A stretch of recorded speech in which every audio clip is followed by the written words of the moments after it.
కొన్నిటికి లాంగ్విటీ ఉంటుంది, కొంత ఉండదు. అది that depends upon the director as well or the writer. వాళ్ళిద్దరూ హాయిగా ఉంటే 10 కాలాల పాటు బతికి అట్లాంటి డైలాగ్ చెప్పగలిగే అవకాశం మనకు కలుగుతుంది తప్ప లేకపోతే రాదు. కిషోర్ గారు, భయ్యా మైక్ తీసుకోండి. మైక్ రాదు అడగవా? ఆన్సర్ కావాలి. చెప్పు. బ్రహ్మానందం గారు ఇప్పుడు అన్నారు నా తర్వాత నా దారిలో వస్తున్న కిషోర్ అని. నన్నలేదు సార్, అంటే చాలా మంది కానీ ఆయనకి ఇష్టమైన కమెడియన్ గా మీరు ఆ ప్రశంసను తీసుకోవడంలో ఒకటి ప్లస్. ఏ రీల్ చూసినా ఏ మీమ్ చూసినా వితౌట్ బ్రహ్మానందం గారు మనం ఎంజాయ్ చేయలేం. డెఫినెట్లీ అదొక వరం అనమాట తెలుగు మీమర్స్ కి, రీల్స్ చేసే వాళ్ళకి.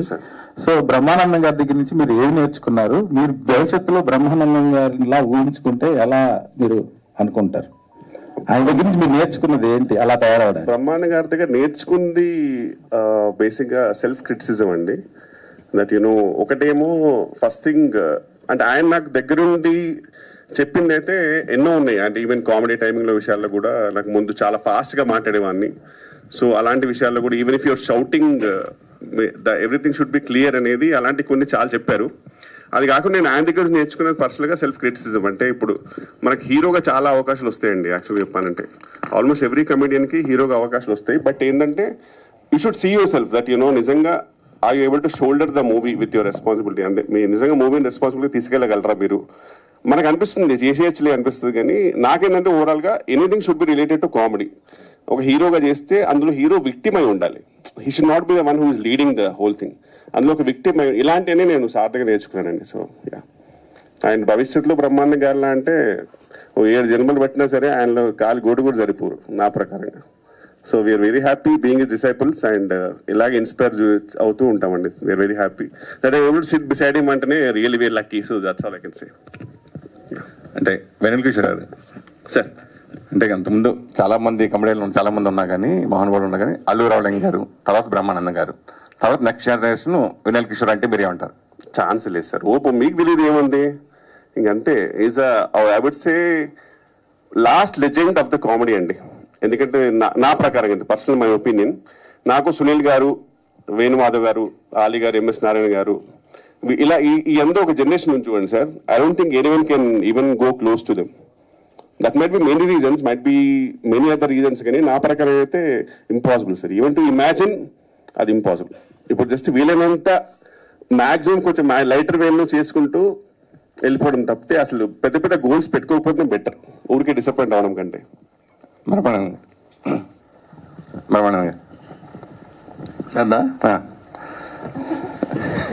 సార్ అంటే అంతకుముందు ఫస్ట్ ఈ సినిమాలో మీరు చేస్తున్నారు ఈ టైటిల్ అని అనౌన్స్మెంట్ అప్పుడు చిన్న గ్లిమ్స్ కింద వెన్నెల కిషోర్ గారు ఈ సినిమాలో మిమ్మల్ని ఒప్పించినట్టుగా ఆయన మాట్లాడారు.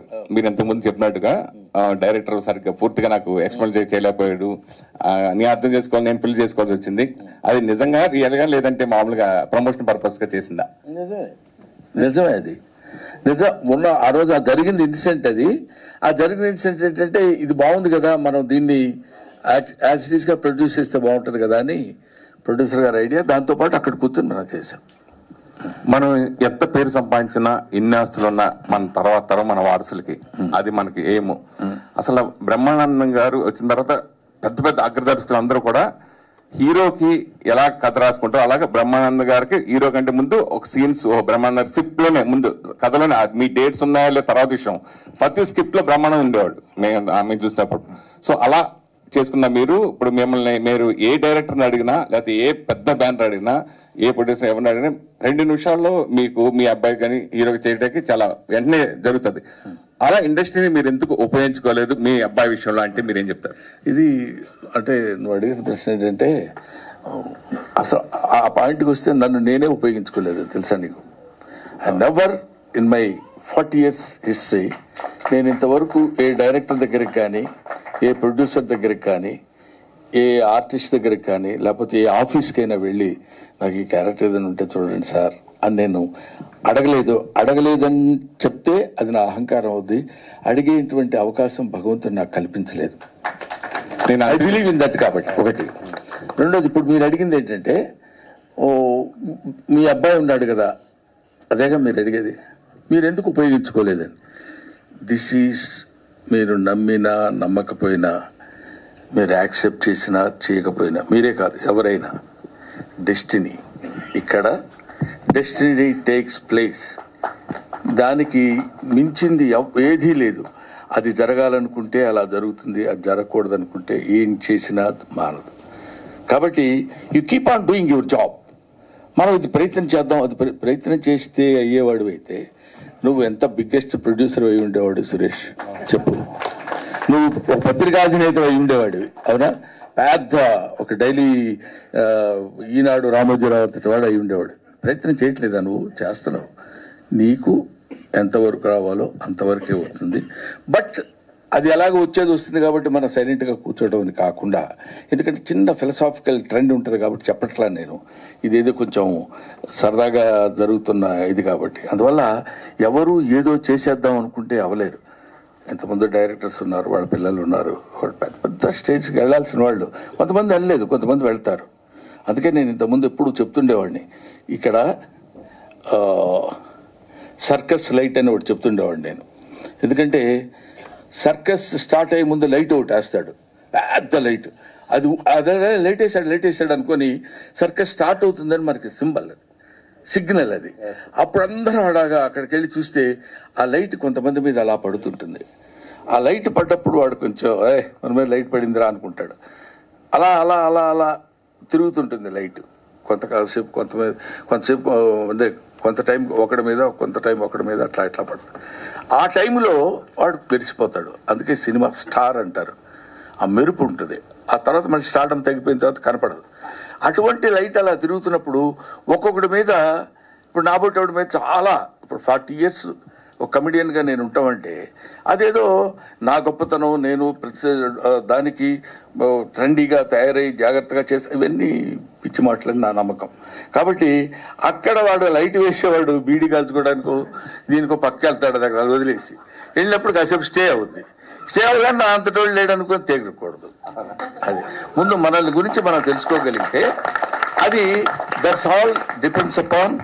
అందుకని కొంచెం ఫిలసాఫికల్ టచ్ ఉంటుంది కాబట్టి కొంతమంది కుర్రాళ్ళకి ఇది నచ్చదేమో అని నేను చెప్పను. బట్ నువ్వు అడిగావు కాబట్టి అది చెప్తున్నాను. మనం ఏమీ ఎవరు చేయాలనుకుంటే అవలేము, మనం చేయకూడదు అనుకుంటే ఆగదు. గౌతమ్, హలో. మీరు హీరోగా ఒక 5-6 సినిమాలు చేసిన 1000 సినిమాలకు పైగా నటించిన మహానటుడు బ్రహ్మానంద గారు. సో మీరు ఎప్పుడు మీ సినిమాలు ఎప్పుడు స్క్రీన్ షేర్ చేసుకోలేదు. సో ఈ సినిమా విషయానికి వచ్చిన తర్వాత, అంటే మీరు జనరల్ గా తండ్రి కొడుకులు అడిగినా కానీ తండ్రి కొడుకుని జనాల్లో ఉంటుంది, అది ఫిక్స్ అవుతారు. సో ఒకసారిగా ఇలా చేద్దాం అన్నప్పుడు మీ ఫీలింగ్స్ ఏంటి? నాన్నగారు చెప్పారు కదా, ఫస్ట్ పల్లకిలో పెళ్లి కూతురులో ఒక చిన్న సీన్ ఉంటుందండి, ఇద్దరు కలిసి చేసింది. నాకు అప్పుడు I was 19 years old, నాకు తెలియదు నేను ఏం చేస్తున్నాను తెలియదు. ఆ మూమెంట్ లో చేసాం. ఇప్పుడు ఎక్స్పీరియన్స్ చేసుకుంటూ వచ్చిన తర్వాత ఫస్ట్ టైం ఈయన్ని ఎదురుగా ఆయన అక్కడ కెమెరాలో యాక్షన్ అయిన తర్వాత ఆయన నేను పర్ఫామ్ చేస్తున్నామంటే అది డెఫినెట్ గా ఇది. అంటే నాకు మిగతా తర్వాత ఎన్ని సినిమాలు చేస్తానో ఏంటో నాకు తెలియదు, కానీ ఈ సినిమా మాత్రం it is very close to my heart. అదొక ఎక్సైట్మెంట్. దీన్ని ఎలాగైనా సీరియస్ గా తీసుకోవాలి, ఛాలెంజింగ్ గా తీసుకోవాలి. ఆయనతో పాటు చేస్తున్నారంటే గ్యారంటీగా చాలా కంపారిజన్స్ వస్తాయి, చాలా మాట్లాడతారు, అన్నీ ఉంటాయి, అన్ని పిన్ పాయింటెడ్ గా చూస్తారు. సో ఒళ్ళు దగ్గర పెట్టుకుని ప్రతి షాట్ షూటింగ్ స్టార్ట్ అయిన దగ్గర నుంచి షూటింగ్ స్టార్ట్ అవ్వక ముందు నుంచి చాలా కేర్ఫుల్ గా ప్రతి షాట్ జాగ్రత్తగా ప్లాన్ చేసుకుని ఒక వర్క్ షాప్ చేసుకుని అన్ని చేసుకున్నాడు. The most happiest and very exciting thing. Raju Yadav garu ఒకటి మీ పేరులోనే రాజు యాదవ్ నక్క, అంటే నక్క దొక్కునట్టు తొక్కి ఇండస్ట్రీలోకి వచ్చినట్టుగా సార్ రాహుల్ యాదవ్ నక్క అనేది నేను మైండ్ లో పెట్టేసుకున్నాను. సో అది నక్కదాకు వచ్చినట్టుగా ఆయన ఫీలింగ్ ఉంటుంది. కానీ మీరు ఏ జోనర్ తీసుకున్నా ఆ జోనర్ సూపర్ హిట్. ఆ జోనర్ వేరేగా అయినా అంతకుముందు హారర్ జోనర్ తో చేశారు. అది ఈ సినిమా నిజంగా నవ్వించిన నాకు బ్రహ్మానంద గారు చెప్పినట్టుగా ఆ సాంగ్ లోనే చూసినప్పుడే థ్రిల్గా ఫీల్ అయ్యాం. అలాగే సీన్స్ తాత నాకు చేసుకోవడం కూడా అర్థమైపోతుంది.